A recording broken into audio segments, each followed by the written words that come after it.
નમસ્કાર મિત્રો, એજ સફરમાં આપનું હાર્દિક સ્વાગત છે। જોઈએ તારીખ 7 થી 9 ડિસેમ્બરના કરંટ અફેર્સના અગત્યના મુદ્દાઓ। ટૂંક સમયમાં દેશમાં અખિલ ભારતીય શિક્ષણ સેવા શરૂ કરવામાં આવશે। આ જાહેરાત રાજ્ય કક્ષાના માનવ સંસાધન મંત્રી મહેન્દ્રનાથ દ્વારા કરવામાં આવી છે।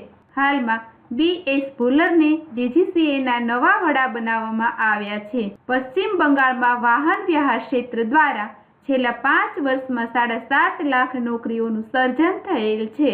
મધ્યપ્રદેશમાં બાળકીઓ અને સ્ત્રીઓમાં એનિમિયા દૂર કરવા માટે સરકાર દ્વારા લાલીમા અભિયાન શરૂ કરવામાં આવેલ છે। કેન્દ્ર સરકારના ડિજિટલ ઇન્ડિયાના કાર્યને વેગ આપવા ગોવા સરકારે 5 ડિસેમ્બરથી રાજ્યના 1 લાખથી વધારે યુવાનોને ફ્રી ઇન્ટરનેટ અને ટોક ટાઈમ આપવાની યોજના જાહેર કરેલ છે।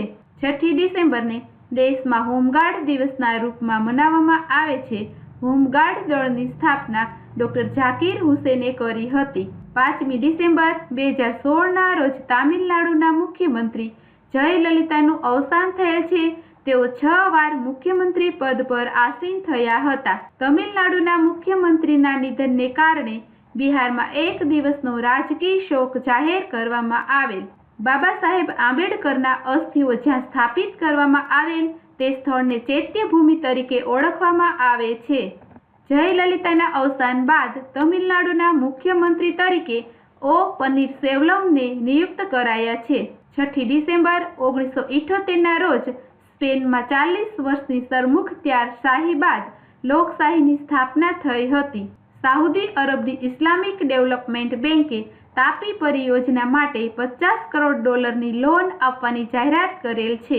અમરેલી શહેરમાં આગામી જાન્યુઆરી 2017માં સ્કાય ડાઇવિંગની ઇન્ટરનેશનલ કોમ્પિટિશન આયોજિત કરવામાં આવશે। રાજ્યના પ્રવાસન ક્ષેત્ર દ્વારા અમરેલી ખાતે દેશનું પ્રથમ એરોસ્પોર્ટ્સ હબ બનાવવામાં આવશે। હાલમાં ભારતીય બિલિયર્ડ્સ ખેલાડી સિદ્ધાર્થ પરીખે સિંગાપુરના પીટર ગિલક્રિસ્ટને પરાજિત કરેલ છે। હાલમાં જાપાનના હિદેકી મત્સુયામાએ વર્ષ 2016 હીરો વર્લ્ડ ચેલેન્જ ગોલ્ફનું ટાઇટલ જીતી લીધેલ છે। હાલમાં આર્જેન્ટિના દેશ દ્વારા મહિલા હોકી જુનિયર વિશ્વકપનું ટાઇટલ જીતી લેવામાં આવેલ છે। હાલમાં યસ બેંક દ્વારા ડિસ્ટ્રિક્ટ કોઓપરેટિવ બેંક દહેરાદૂન સાથે મળીને સિમસેપે પ્લેટફોર્મ લોન્ચ કરવામાં આવેલ છે। 4મી ડિસેમ્બર 2016ના રોજ દેશમાં 45મો નૌસેના દિવસ મનાવવામાં આવ્યો હતો। 6 ડિસેમ્બર 2016ના રોજ બાબા સાહેબ આંબેડકરનો 61મો મહાપરિનિર્વાણ દિન મનાવવામાં આવ્યો। આગામી 3 જાન્યુઆરી 2017ના રોજ વર્તમાન ચીફ જસ્ટિસ TS ઠાકુર નિવૃત્ત થઈ રહ્યા છે। હાલ ભારત દેશમાં ઇન્ટરનેટનો વપરાશ કરનાર લોકોની સંખ્યા 343 મિલિયન છે, જે વર્ષ 2020 સુધીમાં 600 મિલિયન થવાની સંભાવના છે। MSME સેક્ટરને સૌથી વધારે ઉત્કૃષ્ટ સેવા આપવા બદલ IDBI બેંકને MSME દ્વારા સંસ્થાપિત નેશનલ એવોર્ડ 2016 આપવામાં આવેલ છે। 8 થી 10 ડિસેમ્બર 2016ના રોજ દિલ્હી ખાતે international fire and security exhibition and conference India એક્સપોનું આયોજન કરવામાં આવેલ છે। RBI દ્વારા હવેથી ₹100ની નવી નોટ માર્કેટમાં મૂકવામાં આવશે, જો કે જૂની નોટ યથાવત રાખવામાં આવનાર છે। 4 જાન્યુઆરી 2017ના રોજ દેશના રાષ્ટ્રપતિ શ્રી JS ખેહરને 44માં મુખ્ય ન્યાયાધીશ પદના શપથ લેવડાવશે। JS ખેહરનો મુખ્ય ન્યાયાધીશ તરીકેનો સમયગાળો 4 ઓગસ્ટ 2017 રહેશે। તેઓ પ્રથમ શીખ મુખ્ય ન્યાયાધીશ બનશે। 12 ડિસેમ્બરથી 12 જાન્યુઆરી 2017 સુધી દેશમાં ડિજિટલ પેમેન્ટ માટે વિત્તીય સાક્ષરતા અભિયાન શરૂ કરવામાં આવશે। આંધ્રપ્રદેશ રાજ્યમાં ડિજિટલ પેમેન્ટની લેવડ દેવડ વધારવા એપી પર્સ મોબાઈલ એપ્લિકેશનનો પ્રારંભ કરવામાં આવેલ છે। 7મી ડિસેમ્બર 2016ના રોજ વરિષ્ઠ પત્રકાર અને પૂર્વ સંસદ ચો રામાસ્વામીનું ચેન્નાઈ ખાતે 82 વર્ષની વયે અવસાન થયેલ છે।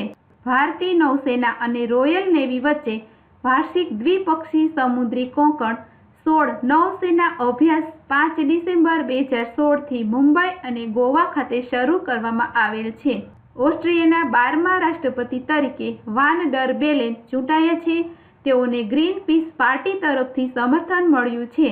બ્રિટનના સાશા ડેન્ક પેરાગ્લાઇડિંગ ઇંગ્લિશ ચેનલ પાર કરનાર પ્રથમ મહિલા બન્યા છે. ઇન્ટરનેશનલ એલિફન્ટ પોલોમાં 10 દેશોએ ભાગ લીધો હતો. તેમાં નેપાળની ટીમ વિજેતા બનેલ છે. નેપાળમાં વર્ષ 1982 થી ઇન્ટરનેશનલ એલિફન્ટ પોલો યોજાય છે. આવી રમત શ્રીલંકા તથા થાઇલેન્ડમાં પણ યોજાય છે. 8મી ડિસેમ્બર 2016 થી લખનૌ ખાતે જુનિયર હોકી વર્લ્ડ કપનો પ્રારંભ થઈ રહ્યો છે. આ આયોજન ગુરુ ગોવિંદ સિંહ સ્પોર્ટ્સ કોલેજના મેદાન પર કરાયું છે.